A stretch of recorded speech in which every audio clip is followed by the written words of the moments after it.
Laymen's evangelical fellowship స్థాపకులు ఎన్ దానియేల్ గారు 1963వ సంవత్సరం మే 20వ తేదీన చేసిన ప్రసంగము ఆదికాండము 49వ అధ్యాయం 22వ వచనం. యోసేపు ఫలించడి కొమ్మ. యోసేపు ఏ విధంగా ఒక ఫలించడి కొమ్మగా తయారయ్యాడు? తన తండ్రి యొక్క మాదిరి లేకుండానేనా? లేదు. అతడు చిన్నపిల్లవానిగా ఉన్నప్పుడు, తన తల్లిని పోగొట్టుకున్నప్పుడు అతడు తన తండ్రికి సన్నిహితంగా ఉన్నాడు. యాకోబు ఈ మధ్యనే ఇశ్రాయేలుగా మారాడు. ఒక యువరాజుగా అతడు ప్రార్థనలో దేవునితో పెనుగులాడాడు, విజయాన్ని సాధించాడు. మరి ఒక విధంగా దేవుడు అతన్ని జయించుటకు అనుమతించాడు. అబ్రహాము యొక్క దీవెన అతని మీదకి వచ్చింది. ఈ విధమైన తండ్రి యోసేపునకు సమీపంగా ఉన్నాడు. ఆ మృదువైన వయసులో దేవుని గూర్చిన విషయాలను ఇశ్రాయేలు అతనికి బోధించాడు. అబ్రహాము దీవెన బలముగా ఇశ్రాయేలు మీద నిలిచి ఉన్నది. అది యోసేపు మీద తుడిచివేయబడనిదిగా కనిపించింది. నిశ్చయంగా ఇశ్రాయేలు దేవుని గూర్చిన విషయాలను ఆ చిరుప్రాయంలోనే యోసేపునకు బోధించాడు.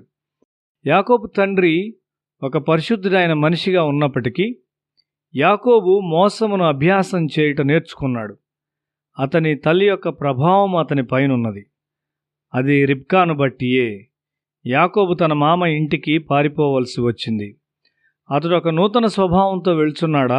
లేదు, ఒక మోసకరమైన స్వభావంతో వెళుచున్నాడు. అక్కడ మామ అల్లుణ్ణి మోసగించాడు, అల్లుడు మామను మోసగించాడు. యాకోబు భార్యలు సమయానుకూలంగా యాకోబు ప్రక్కకు వచ్చారు. అదొక గొప్ప గందరగోళాన్ని తెచ్చింది. యాకోబు యొక్క మోసపూరిత హృదయాన్ని బట్టి ఇంట్లో సమాధానం లేదు. నీ హృదయంలో 5% మోసం ఉన్నట్లయితే నీవు నిజమైన దేవుని దీవెనను పొందుకోలేవు. ఒక దినాన నీవు సిగ్గుపడవలసి ఉంటావు. హృదయము దేవునితో సరిగా లేనప్పుడు సత్యము కొరకు నిలువబడు బలము లేక ధైర్యము నీకు ఉండదు. తన వంకర జీవితమునకైన ఒక నిరీక్షణ దేవుడేనని యాకోబు గ్రహించాడు. మనలో చాలామంది మీ యాకోబు వలె ఉన్నాము. దేవుడు మాత్రమే మన నిరీక్షణ అని మనం గ్రహించము. దీని అంతటితో యాకోబు ఇంకా స్వనీతిపరునిగా ఉన్నాడు. అతడు ఒక అందమైన కల కన్నాడు. సాతాను కూడా ప్రార్థనలకు జవాబిస్తాడు. అయితే అతడు ఒక వంకర స్వభావాన్ని మార్చి దాన్ని సరైనదిగా చేయలేడు. యాకోబు ఒక పరిశుద్ధుడైన దేవునిలో ఎన్నడూ నమ్మకం ఉంచలేదు. అతడు దేవుని స్వభావాన్ని ఎరుగడు. ఇప్పుడు పెనూయేలు వద్ద అతడు పశ్చాత్తాపడుచున్నాడు. ఎందుకు?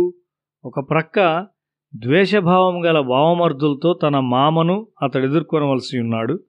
మరి ఒక ప్రక్క కోపముతో ఉన్న తన అన్న 400 మంది మనుషులతో ప్రతీకారం చేయుటకు వచ్చున్నాడు. అతని జీవితంలో అటువంటి పరిస్థితి సృష్టించబడేంత వరకు అతడు దేవుని వెదకుట ఆలస్యం చేశాడు. పశ్చాత్తాపము ఆత్మ, మనస్సు మరియు శరీరములను శుద్ధి చేయు ఒక దీవెన. దేవుడు యాకోబునకు అటువంటి పశ్చాత్తాపాన్ని ఇచ్చాడు. నిజమైన పశ్చాత్తాపము నీ రక్తాన్ని కూడా శుద్ధి చేయగలదు. యోవేలు గ్రంథము 3వ అధ్యాయం 20వ వచనము. నేనింతకుముందు ప్రతీకారము చేయని ప్రాణదోషమునకై ప్రతీకారము చేయుదును. జాగ్రత్తగా ఉండు. నీ పిల్లల్లో నీ పాపములను ఎక్కువ చేయుటకు సాతాను కోరుకుంటాడు. పాపము ఎముకల్లో కూడా ప్రవేశిస్తుంది. పరిశుద్ధాత్మని సహాయంతో నీవు పశ్చాత్తాపడినప్పుడు నీలో ఉన్న ప్రతి భాగము మార్పు చెందుతుంది. యోబు గ్రంథము 20వ అధ్యాయం 11వ వచనము. వారి ఎముకల్లో యవన బలము నిండి ఉండును.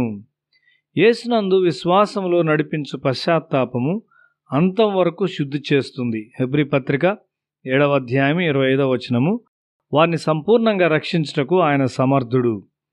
కొరింథీయులకు రాసిన 2వ పత్రిక 7వ అధ్యాయం 1వ వచనములో, ప్రియులారా, మనకి ఈ వాగ్దానములు ఉన్నవి గనుక దేవుని భయముతో పరిశుద్ధతను సంపూర్తి చేసుకొనుచు శరీరమునకును ఆత్మకును కలిగిన సమస్త కల్మషము నుండి మనలను పవిత్రులుగా చేసుకొందము అని రాయబడి ఉన్నది. యాకోబులోనున్న దురాత్మ పెనూయేలునొద్ద అతనిలో నుండి బయటకు వెళ్ళింది. ఇప్పుడు అతనిలో పరిశుద్ధాత్మ మాత్రమే ఉన్నది.